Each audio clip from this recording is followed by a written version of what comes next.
আসসালামু আলাইকুম। প্রথম থেকে দশম শ্রেণীর সকল পড়ালেখা এখানে উইথ আমার ইউটিউব চ্যানেলে প্রত্যেককে স্বাগতম। তোমরা যারা নবম, দশম শ্রেণী এসএসসি বা দাখিল পরীক্ষার্থী রয়েছে তোমাদের প্রত্যেকের জন্য ইংরেজি প্রথম পত্রের একটি গুরুত্বপূর্ণ টপিক হচ্ছে ডায়ালগ রাইটিং।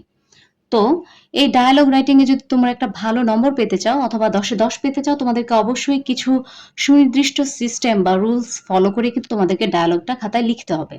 তো আমরা তো জানি আমাদের পরীক্ষায় ইংরেজি প্রথম পত্রে বিভিন্ন ধরনের ডায়ালগ এসে থাকে। কখনো শুধু ভালো দিক সম্পর্কিত কিছু ডায়ালগ আসে, কখনো সোশ্যাল প্রবলেম বা ব্যাড সাইড রিলেটেড কিছু ডায়ালগ আসে, কখনো বা আমাদেরকে এক্সাম প্রিপারেশন নিয়ে বন্ধুর সাথে কথা বলতে বলা হয়, কখনো ফিউচার প্ল্যান সম্পর্কে কনভারসেশন করার জন্য ডায়ালগে বলা থাকে। তো বিভিন্ন সিস্টেমের ডায়ালগ আসে। তো প্রত্যেক বেলায় কিন্তু আমরা একই ফরম্যাট ইউজ করে কিন্তু ডায়ালগ লিখতে পারবো না। ব্যাড সাইড রিলেটেড ডায়ালগ গুলোতে আমাদেরকে কি করতে হবে? অর্থাৎ যেগুলো সোশ্যাল প্রবলেম রিলেটেড ডায়ালগ সেগুলোতে কিন্তু আমাদেরকে অবশ্যই কজ এবং ইফেক্টটা বেশি হাইলাইট করতে হবে। আর যেগুলো গুড সাইড রিলেটেড অর্থাৎ গুড কোয়ালিটিস রিলেটেড ডায়ালগ রয়েছে সেগুলোতে আমাদেরকে অবশ্যই সেই বিষয়টার ইম্পর্টেন্স এবং প্রয়োজনীয়তাটা আমাদেরকে ভালোভাবে ফুটিয়ে তুলতে হবে কথোপকথনের মাধ্যমে। আর ফিউচার প্ল্যান রিলেটেড ডায়ালগ গুলোতে কিন্তু আমাদেরকে আমাদের ফিউচার প্ল্যান সম্পর্কে সুনির্দিষ্টভাবে ব্যাখ্যা করতে হবে। শুধুমাত্র গ্রিটিংস বা ফিনিশিং দিয়ে কিন্তু আমাদের ডায়ালগটা শুধুমাত্র কমপ্লিট হবে না। আমাদেরকে অবশ্যই কিছু রুলস মেনে ডায়ালগটা মেক করতে হবে।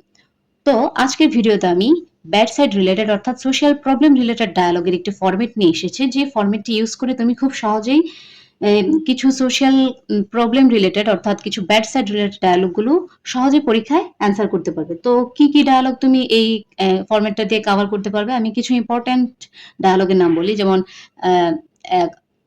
Drug addiction, road accident, deforestation, unemployment problem, corruption রয়েছে, এনভায়রনমেন্ট পলিউশন রয়েছে, রোড অ্যাক্সিডেন্ট রয়েছে, লোডশেডিং রয়েছে, এনভায়রনমেন্ট পলিউশন রয়েছে। অর্থাৎ যতগুলো environment problem related, air pollution, water pollution, অর্থাৎ প্রবলেম রিলেটেড সকল ডায়ালগ কিন্তু আমরা এই ফরম্যাটে ফেলে আমরা কমপ্লিট করতে পারবো। তো আমাদেরকে অবশ্যই মাথায় রাখতে হবে যে কোনো ডায়ালগ লেখার সময় আমাদেরকে প্রথমেই যদি প্রবলেম রিলেটেড ডায়ালগ হয় অবশ্যই আমরা গ্রিটিংস দেব অল্প করে। গ্রিটিংস এর পরে আমাদেরকে প্রবলেমের ইন্ট্রোডাকশন দিতে হবে, তারপর কি করতে হবে কজ গুলো লিখতে হবে, তারপর ইফেক্টস গুলো ফুটিয়ে তুলতে হবে। আমাদের দুজনের যে কথোপকথনটা বা ডায়ালগটা লেখা হবে খাতায় সেটাতে যেন গ্রিটিং এর পরপরই প্রবলেমের ইন্ট্রোডাকশনটা থাকে, তারপর কজ থাকে, ইফেক্ট থাকে। কজ মানে হচ্ছে কারণ, ইফেক্টস মানে হচ্ছে প্রভাব, সলিউশন থাকে, অ্যাওয়ারনেস থাকে এবং দেন একটা উপসংহারে আসবো। ওভারঅল আমি যদি বলি, আমি যখনই কোনো প্রবলেম রিলেটেড ডায়ালগ লিখবো অর্থাৎ দুই ফ্রেন্ডস এর মধ্যে কথোপকথন নিয়ে যখন লিখবো অবশ্যই আমাকে সেই প্রবলেমটা আগে হাইলাইট করতে হবে কথার মাধ্যমে। তারপর আমাকে কি কি কারণে এই প্রবলেমটা সৃষ্টি হয় সেই কারণগুলো লিখতে হবে। তারপর এই কারণগুলোর কারণে আমাদের সামাজিক জীবনে বা আমাদের সমাজে বা আমাদের পারিপার্শ্বিক লাইফে কি কি প্রবলেমের সম্মুখীন আমরা হই সেই প্রবলেমগুলো অর্থাৎ সেই প্রভাবগুলো লিখবো। তারপর কিভাবে আমরা এই প্রভাবগুলো দূর করতে পারি বা আমাদের কি পদক্ষেপ নেওয়া উচিত সেই নিয়ে কিছু বলবো। অর্থাৎ সলিউশন সম্পর্কিত ২-১ টা সেন্টেন্স লিখবো। তারপর আমাদের অবশ্যই অ্যাওয়ারনেস এর লাইনটা রাখতে হবে। তারপর আমরা কনক্লুশন এ যাবো। তো এই ক্ষেত্রে আমাদেরকে অবশ্যই খেয়াল রাখতে হবে ডায়ালগের ভাষাটা যেন খুব বেশি কঠিন না হয় আবার খুব যেন সহজও না হয়। একটা মিডিয়াম ফরম্যাটে ফেলে আমরা ডায়ালগটা পরিপূর্ণ করব। এক্ষেত্রে আমাদেরকে আ অবশ্যই ডায়ালগে ৭ টি বা ৮ টি জোড়া দিলে ভালো হয়। অর্থাৎ ৭ × ২ ১৪ এবং ৮ মানে ৮ × ২ বা ১৬। ১৪ টি লাইন বা ৭ টি জোড়া, ৮ টি লাইন বা ১৬ টি জোড়া বা ১২ টি লাইনও আমরা লিখতে পারি। অর্থাৎ ৬ জোড়া, ১২ টি হলে হবে ৬ জোড়া। এবং ডায়ালগের ভাষাগুলো অবশ্যই সিম্পল হবে এবং আমাদেরকে বানান সঠিক করে লেখার দিকে খেয়াল রাখতে হবে। অর্থাৎ স্পেলিং ঠিক রাখতে হবে। তাহলেই কিন্তু আমরা সর্বোপরি পরিষ্কার পরিচ্ছন্ন হাতের লেখা প্লাস স্পেলিং আমাদের মূল যেই ডায়ালগের যে মূল মিনিং সেটা যদি আমরা ভালোভাবে ফুটিয়ে তুলি কথোপকথনের মাধ্যমে তাহলেই কিন্তু আমরা একটা ভালো নম্বর পাবো। তো চলো আমাদের ডায়ালগ ফরম্যাটটা দেখে নেই। এখানে প্রথমে দেখো দিয়েছি মাইসেলফ। এটা যদি তোমার ডায়ালগে যদি পরীক্ষার প্রশ্নপত্রে যদি তোমার বন্ধুর নাম এবং তোমার নাম দেওয়া থাকে তাহলে সেটাই ইউজ করবে। আর যদি দেওয়া না থাকে তাহলে তুমি তোমার ইচ্ছা মতো ইউজ করবে। যেমন আমি আমাকে দিয়েছি মাইসেলফ, আমার ফ্রেন্ডকে দিয়েছি সোয়াদ। মাইসেলফ আমি বলতেছি, আমার ফ্রেন্ডের সাথে আমার দেখা হয়েছে বলতেছি, আসসালামু আলাইকুম, হাউ আর ইউ? বা তুমি এটাও বলতে পারো, হ্যালো, হাউ আর ইউ? এরকমও বলা যায়। ওকে? দেন আমার ফ্রেন্ড সোয়াদ বলতেছে, I am fine, thanks, but I am bit concerned about a serious problem. কি বলেছে? আই এম ফাইন, আমি ভালো আছি, থ্যাঙ্কস, ধন্যবাদ। বাট কিন্তু আই এম এখানে হবে I am a bit concern. Concern মানে কি? চিন্তিত। I am a big concerned. আমি একটু চিন্তিত about a serious problem or issue দিতে পারো। যার যেটা ভালো লাগে। প্রবলেমও ইউজ করতে পারো, ইস্যু ইউজ করতে পারো।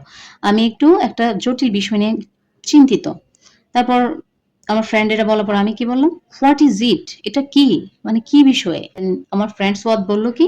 ইট ইজ অ্যাবাউট, এখানে আমাদের প্রবলেমটা থাকবে। যেই ডায়ালগের যে প্রবলেম রিলেটেড ডায়ালগটা আসবে সেটা আমি এখানে বসাবো। ইট is about or it is about না দিলেও হবে। তুমি যদি মনে করো দিবে ইট is about road accident or it is road accident তাহলেও হবে। বা ইট is about unemployment problem, it is about corruption, it is about drug addiction, it is about environment pollution, water pollution. তুমি যেই প্রবলেমটা লিখবে সেটাই হবে। ইট is about blank, it is about তোমার প্রবলেমটা। দেন হুইচ ইজ ইনক্রিজিং, যেটা বৃদ্ধি পাচ্ছে, ডে বাই ডে, দিন দিন, যেটা কি দিন দিন বৃদ্ধি পাচ্ছে। লোডশেডিংও দিতে পারো, তোমার যেটা পরীক্ষা আসবে সেটা। It is about or it is then topic which is increasing, যেটা বৃদ্ধি পাচ্ছে ডে বাই ডে, যেটি কি দিন দিন বৃদ্ধি পাচ্ছে। তারপর এটা আমার ফ্রেন্ড বলার পর আমি কি বললাম? মাইসেলফ কি বললাম?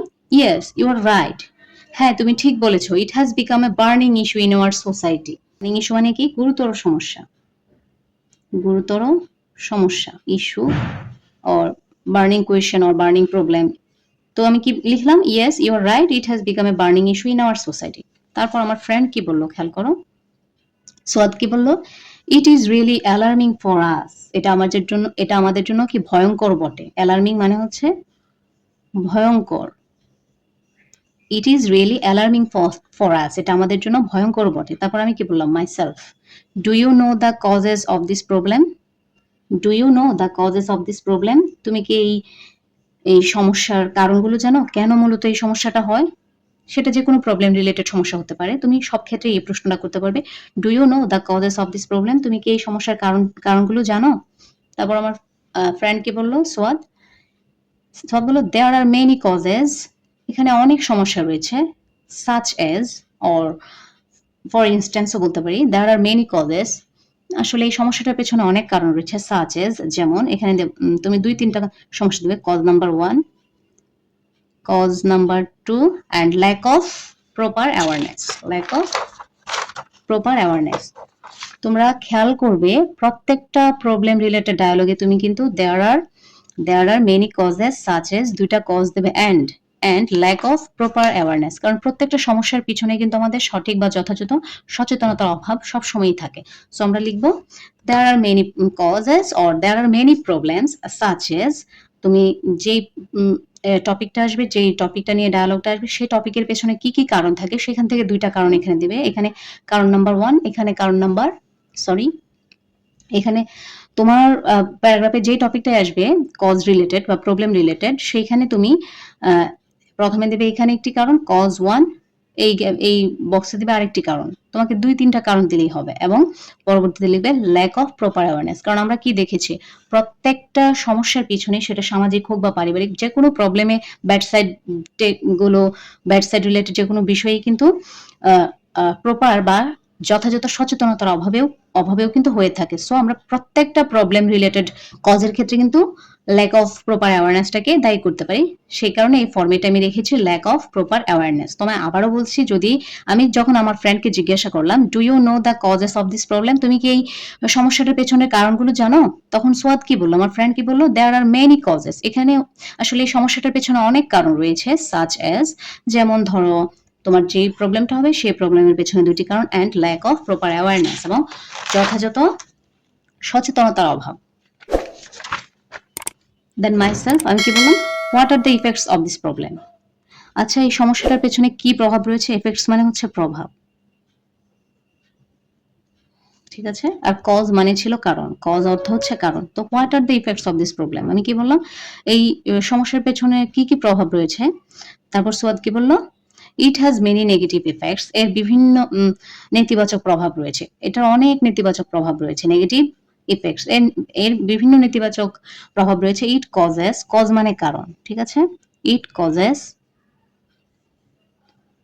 এখানে তোমরা কি কি প্রভাব থাকে প্রভাবগুলো তোমরা লিখবে। Effect number 1, effect number 2 and hampers social peace. Hampers কি করে? বিঘ্ন ঘটায় সোশ্যাল সামাজিক পিচ মানে শান্তি। একটা প্রবলেমই কিন্তু আমাদের সামাজিক শান্তিটা কিন্তু বিনষ্ট করে। সো প্রত্যেকটা প্রবলেমের ক্ষেত্রে আমরা যে প্রভাবগুলো দিব সেই প্রভাবগুলোর ক্ষেত্রে অবশ্যই হ্যাম্পার্স সোশ্যাল পিচ এই লাইনটা সবসময় আমরা ইউজ করতে পারবো, কারণ যে কোনো সমস্যা কিন্তু আমাদের সামাজিক শান্তিটা নষ্ট করে বা বিনষ্ট করে। দেন মাইসেলফ, আমি কি বললাম? How can we solve this problem? আমরা কিভাবে এই সমস্যাটা সমাধান করতে পারি? সোয়াদ কি বললো? We should take some effective steps. আমরা আমরা নিতে পারি, আমরা নিতে পারি সাম কিছু ইফেক্টিভ স্টেপস কার্যকরী ধাপ বা পদক্ষেপ, সাচ এজ যেমন এখানে আমরা সলিউশন নাম্বার 1 দিব, সলিউশন নাম্বার 1 এখানে একটা সমাধান দেব, তারপর এখানে দেব আরেকটা সমাধান, সলিউশন নাম্বার 2 সাচ এজ এই and strict laws should be enforced. কঠোর আইন কি কার্যকর করা যেতে পারে। কঠোর লস আইন শুড বি এনফোর্সড। কি করতে হবে আমাদেরকে? কঠোর যে আইনটা সেটা প্রণয়ন করতে হবে। এটা কে বললো? আমার ফ্রেন্ড বললো। দেন আমি কি বললাম? আমি মনে করি public awareness is very important. মানে সামাজিক সচেতনতা, লোকজনদের যে সচেতনতা সেটা খুব বেশি ইম্পর্টেন্ট। তো আমরা কি দেখতে পাচ্ছি?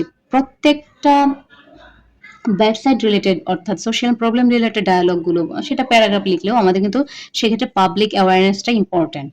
তো সেজন্য আমি কি বললাম বা তুমি কি বলবে? তুমি যেখানে মাইসেলফের জায়গায় তোমাকে যদি পরীক্ষার প্রশ্নপত্রে তোমার নাম দেয় একটা, তাহলে সেটা দিবে, আর যদি না দেয় তাহলে তোমাকে মাইসেলফ হিসেবে সম্বোধন করবে। I think public awareness is very important.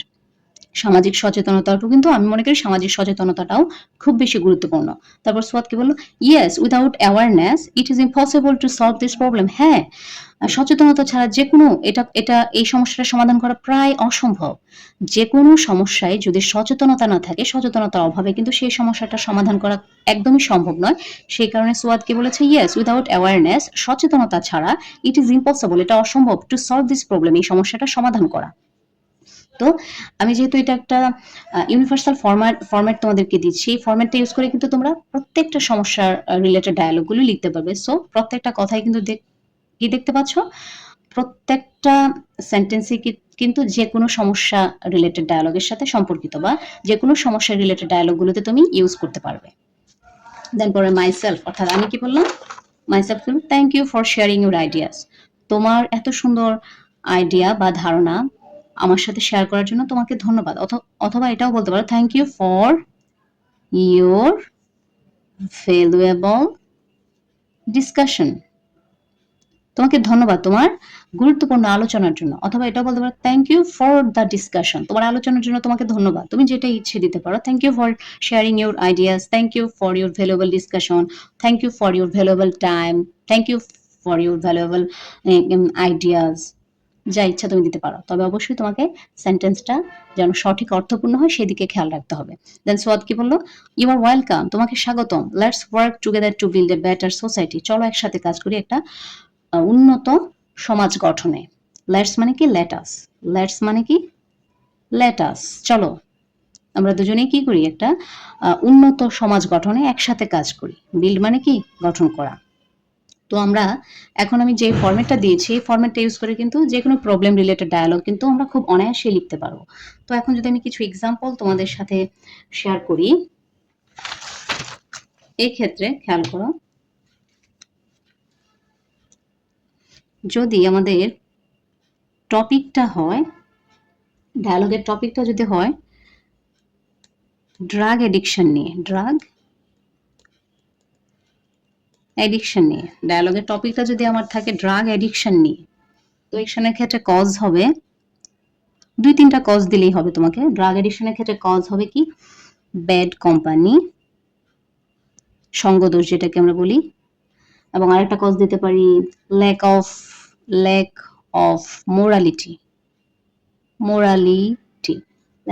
Morality, ঠিক আছে।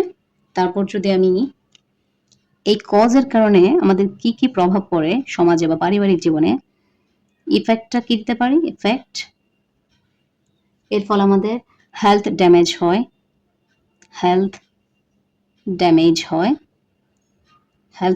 হয়, তারপর আবার কি হয়? আমাদের লাইফও অনেক সময় ফ্যামিলি ধ্বংস হয়ে যায়, আমাদের জীবনটাও কিন্তু ধ্বংস হয়ে যায় অনেক সময়, রুইনস লাইফ। এবং আমাদের কি এবং রুইনস লাইফ এবং অর্থেরও অপচয় ঘটায়। ঠিক আছে, কস্ট মানি। দেন সলিউশনে আমি এক্ষেত্রে কি দিতে পারি খেয়াল করো, সলিউশনে দিতে পারি অ্যাওয়ারনেস, বিভিন্ন অ্যাওয়ারনেস প্রোগ্রাম আমরা চালু করতে পারি। অ্যাওয়ারনেস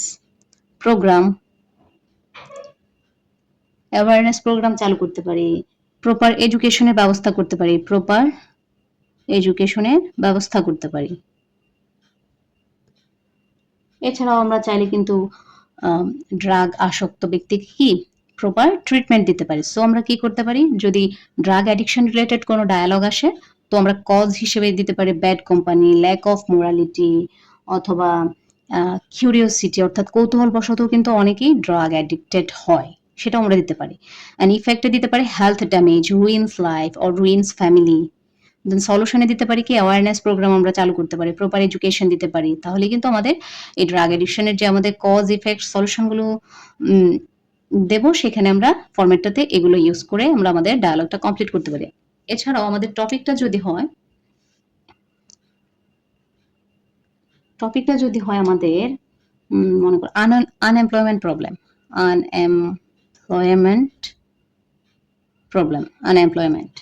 মানে তোমাদের দুই ফ্রেন্ডের মধ্যে আনএমপ্লয়মেন্ট প্রবলেমটা কেন হচ্ছে এটা নিয়ে যদি আলাপচারিত হয় বা কথোপকথন বা ডায়ালগ রাইটিং আসে পরীক্ষায়, তো তুমি এক্ষেত্রে কজ হিসেবে কি দিতে পারো, কজ হিসেবে দিতে পারো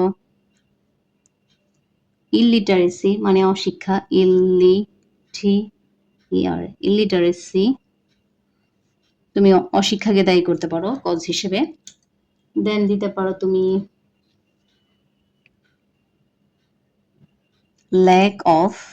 lack of proper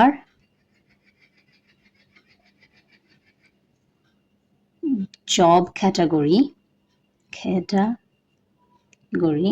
এটাও কিন্তু তুমি কজ হিসেবে দিতে পারো। তারপর ইফেক্ট কি হয়, ইফেক্ট হিসেবে তুমি দিতে পারো আমাদের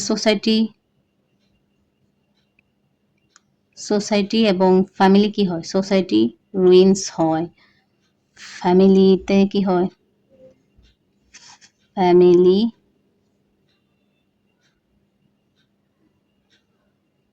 ব্রেকেজ অর ড্যামেজ দিতে পারো, ফ্যামিলি গুলা কি ভঙ্গুর হয়ে যায়, পারিবারিক অশান্তি সৃষ্টি হয়। ঠিক আছে, এবং সলিউশন হিসেবে দিতে পারো কি এডুকেশন,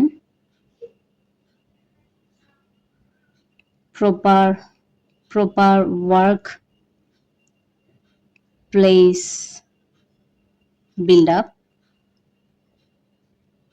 এগুলো কিন্তু তোমরা তোমাদের আনএমপ্লয়মেন্ট প্রবলেমের সলিউশন হিসেবে দিতে পারো। ইফেক্ট কি হয় খেয়াল করো, ইফেক্টের মধ্যে রয়েছে এয়ার পলিউশন হয়, ওয়াটার পলিউশন হয়, হেলথ প্রবলেম হয়, হেলথ প্রবলেম হয়, এমনকি আমাদের টোটাল এনভায়রনমেন্টের যে ব্যালেন্স সেটা নষ্ট হয়ে যায়। এবং এটার সলিউশন আমরা কিভাবে করতে পারি, এটার সলিউশন দিতে পারবো আমরা এইভাবে, we should plant more trees আমরা প্ল্যান করতে পারি, we should plant more trees। তো আমরা কি করতে পারি, we should plant more trees, reduce pollution, দূষণটা কমাতে পারি প্রত্যেকে নিজের নিজের জায়গা থেকে। এবং আমরা কি করতে পারি, ফলো এনভায়রনমেন্ট রুলস স্ট্রিক্টলি, কঠোরভাবে কি আমরা পরিবেশের যে কিছু নিয়ম কানুন রয়েছে সেগুলো কিন্তু মানতে পারি। এর ফলে কিন্তু আমাদের এই যে কজগুলো থেকে যে ইফেক্টগুলো হয় সেগুলো সমাধান করা সম্ভব হবে। তো আশা করি তোমরা এই ফরম্যাটটা ব্যবহার করে কজ এবং ইফেক্ট রিলেটেড, অর্থাৎ এনভায়রনমেন্ট প্রবলেম রিলেটেড, যেগুলোর পেছনে কিছু সুনির্দিষ্ট কারণ রয়েছে এবং এর প্রভাবে পরিবেশ, সমাজ এমনকি পরিবারও ব্যাপকভাবে ক্ষতিগ্রস্ত হয়, সেগুলো এই ফরম্যাট ফেলে দুই বন্ধুর মধ্যে বা দুইজন ব্যক্তির মধ্যে খুব সহজেই কিন্তু ডায়ালগটা আমরা খাতায় লিখতে পারবো। So that's all for now.